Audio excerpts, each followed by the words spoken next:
How do you protect yourself during the pandemic? Hello guys, this is Dr. Lowell Sala of NYC Emerging Healthcare Technology. And if you haven't subscribed to my channel, please do so and click the subscribe button below and make sure you also ring that bell.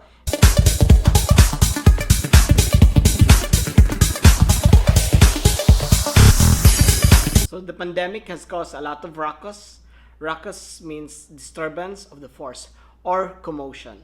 And rightfully so, because there are now 17 million cases globally according to the Johns Hopkins dashboard. So with global deaths rising to around 600,000 and without an end in sight, without a vaccine or without a cure, it's no wonder everyone is at edge. And this is why preventive medicine, my favorite subject in medical school, has never been this important.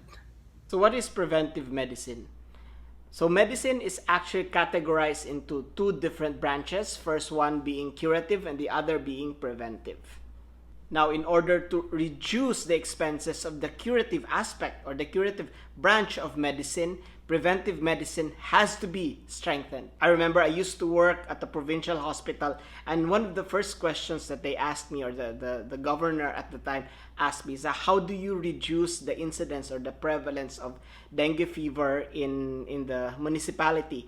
And I would always tell them that there's the preventive and the curative aspect, and if you want to reduce, you have to be able to tackle both the preventive and the curative aspect of medicine. And that is because you do not want to overwhelm the healthcare system, and you do not want to overburden your healthcare professional. Healthcare resources or healthcare systems resources are finite, hence it should be allocated fairly. So if we do not want to get sick, how do we protect ourselves against this coronavirus pandemic? Please note, however, that these are preventive advices, and if you are right now feeling sick or if you're not feeling well, it is important to contact your attending physician or your attending primary care physician. Now, every reputable organization or institution out there have guidelines with regards to preventive measures, but personally for me, I prefer the Centers for Disease Control guideline and website as my reference in looking for preventive measures. First up is know how the disease spreads.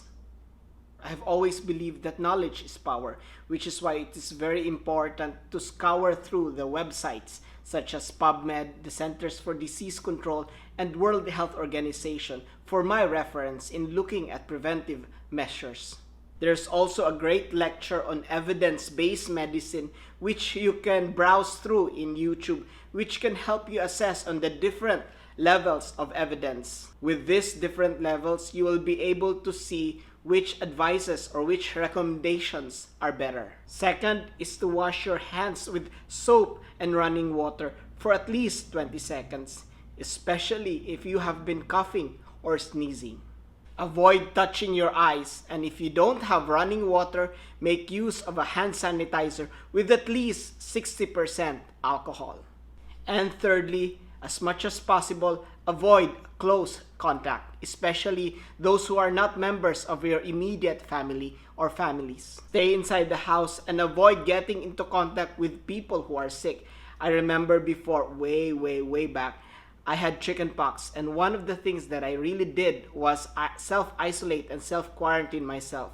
I didn't have any, and back then, we didn't have the internet, we didn't have all those things. What I actually have was just a radio, and it made me feel so desperate for somebody, for any human attention. Fourthly, make sure to clean and disinfect frequently touch surfaces such as doorknobs and windows.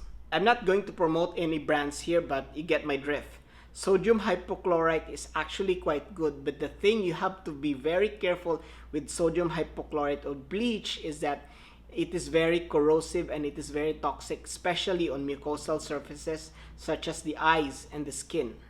So make sure you are better protected when you're using those disinfectants. As I said before, if you accidentally expose yourself with sodium hypochlorite or bleach, make sure to contact your attending physicians.